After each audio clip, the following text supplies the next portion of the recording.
بسم اللہ الرحمن الرحیم۔ روزے کا فدیہ کون شخص دے سکتا ہے؟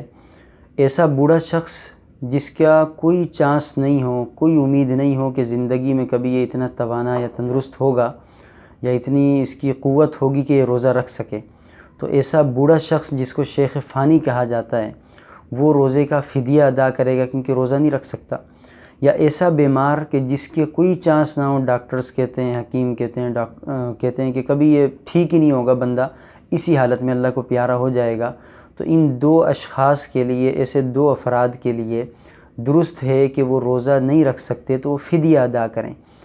اور فدیہ کیا ہے؟ فدیہ جس طرح صدقہ فطر ہر سال جیسے عید کا موقع قریب آتا ہے تو لسٹیں نکلتی ہیں، اس کے اوپر جو مقداریں لکھی ہوتی ہیں صدقہ فطر کی، وہی صدقہ فطر وہی فدیہ ہوتا ہے، اسی کی وہی مقدار فدیے کی ہوتی ہے۔ اس طرح پچھلے سال میرے خیال 100 روپے تھا، تو اسی طریقے سے جو 100 روپے یا 110 روپے یا 90 روپے جو مقرر کیے جاتے ہیں، یہی رقم فدیے کی بنتی ہے جو کہ ایک روزے کے بدلے میں نکالنا ہوتا ہے۔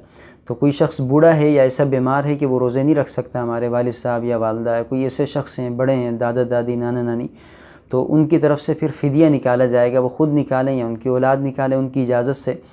اور فدیہ 30 روزے ہیں، 29 روزے ہیں، تو ہر روزے کا الگ الگ فدیہ نکالیں گے۔ کن لوگوں نے نکالنا ہے وہ میں نے ذکر کر دیا کہ بوڑھا اور مریض نکالے گا۔ اگر موت سے پہلے یہ مریض، ڈاکٹروں نے جواب دے دیا تھا کوئی چانس نہیں ہے اس بندے کے ٹھیک ہونے کا کہ ٹھیک ہوگا کبھی زندگی میں اور روزے کی قضا کرے گا، روزہ رکھے گا، کوئی چانس نہیں ہے، لیکن اللہ کا کرنا یہ ہوا کہ بندہ ٹھیک ہو گیا، تندرست ہو گیا، تو اب جو اس نے فدیہ نکالا تھا وہ ویسے صدقہ شمار ہوگا، اور اس بندے کے اوپر اب ان روزوں کی قضا کرنی ضروری ہوگی موت سے پہلے۔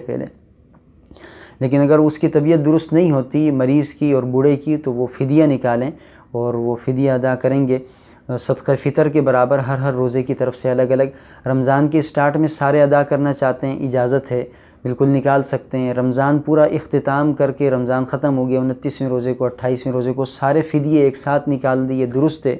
روزانہ کا فدیہ نکالیں، درست ہے۔ کسی بھی مسکین کو دے سکتے ہیں، چاہے وہ پیسوں کی صورت میں دیں، چاہے وہ اناج کی صورت میں دیں، چاہے وہ کپڑے کی صورت میں دیں۔ بھئی اتنی اماؤنٹ بن رہی ہے، 3000 روپے مثال کے طور پہ بن رہے ہیں 30 روزوں کے، تو اس کا کوئی سوٹ وغیرہ لے کر کسی کو دے دیا، کوئی اناج لے کر دے دیا، یا ویسے قیمت دے دی، تو یہ تینوں صورتیں درست ہیں۔ اللہ رب العزت عمل کی توفیق عطا فرمائے۔